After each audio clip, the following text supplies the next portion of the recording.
I take open theism just to be the position that God does not have comprehensive foreknowledge. So it's not the case that for everything that happens, God knew from eternity that it would happen. Okay.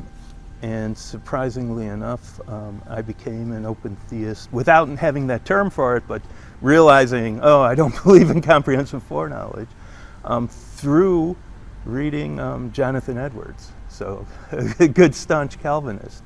But there was a portion of his book on freedom of the will that got anthologized in philosophy of religion readers, and I was like actually teaching from it.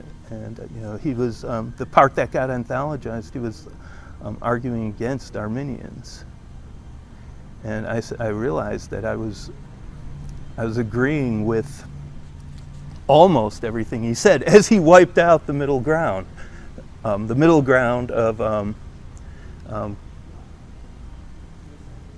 God foreknows what happens, but doesn't determine it to happen.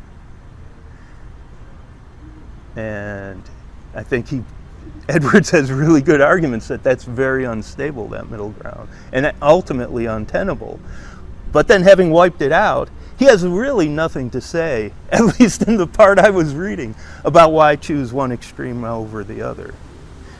Basically, even the Arminians grant that God foreknows what will happen. And I was thinking, I think that's probably the problem right there.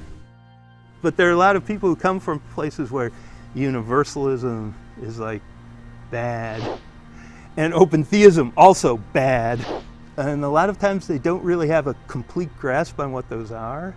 And it's when they're arguing against universalism, it's the critics of universalism often turn out to be open theists without realizing it. They know that's a bad thing to be, that term.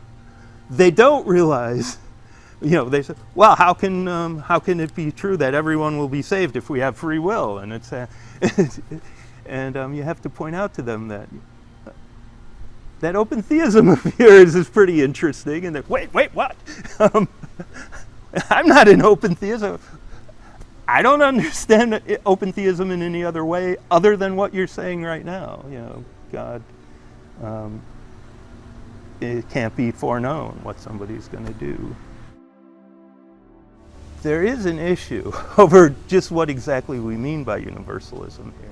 I think it's probably best to use it so that if you think it's immensely probable that all will be saved, you're a universalist. All it takes is if you freely accept, you're saved. And then we have to fill in what we mean by accept there. But, God's going to be working without violating anyone's freedom and securing free acceptance. God's awfully resourceful and has as long as it takes to work with. I think that will ground a judgment of immensely probable. The reason I believe in further chances is not because I have any direct scriptural warrant for that, but because I do think we have good grounds for thinking you won't be saved without some kind of free acceptance. And I think we do have direct grounds for thinking all will be saved. And as far as I can see, next to nothing in terms of direct reasons for thinking there won't be further chances.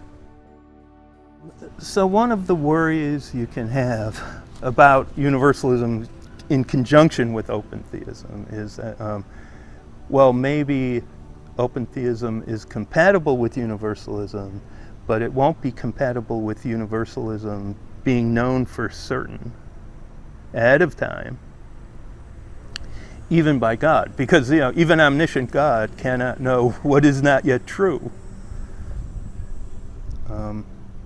And so you might think it's no bar to universalism coming to be true, but it is a bar for it to be outright declared in Scripture. And so how can you think these passages that you point to are really teaching it. If it depends on a free action that you think isn't logically guaranteed to happen.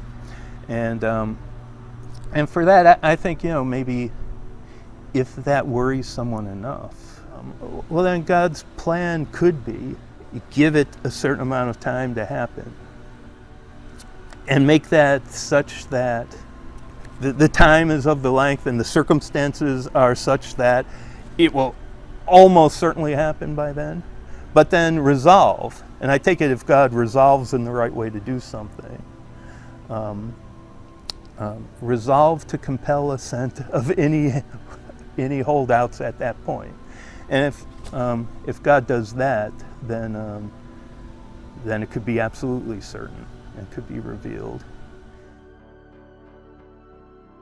When we're dealing with free will defenses of hell, we have to get away from questions of what's logically possible and more onto questions of what is something that could be credibly believed or even just credibly accepted. And I think a lot of things pass as defenses because they're logically possible. Despite the fact that if you look at it, it's like just completely incredible that would be the case, even though logically possible.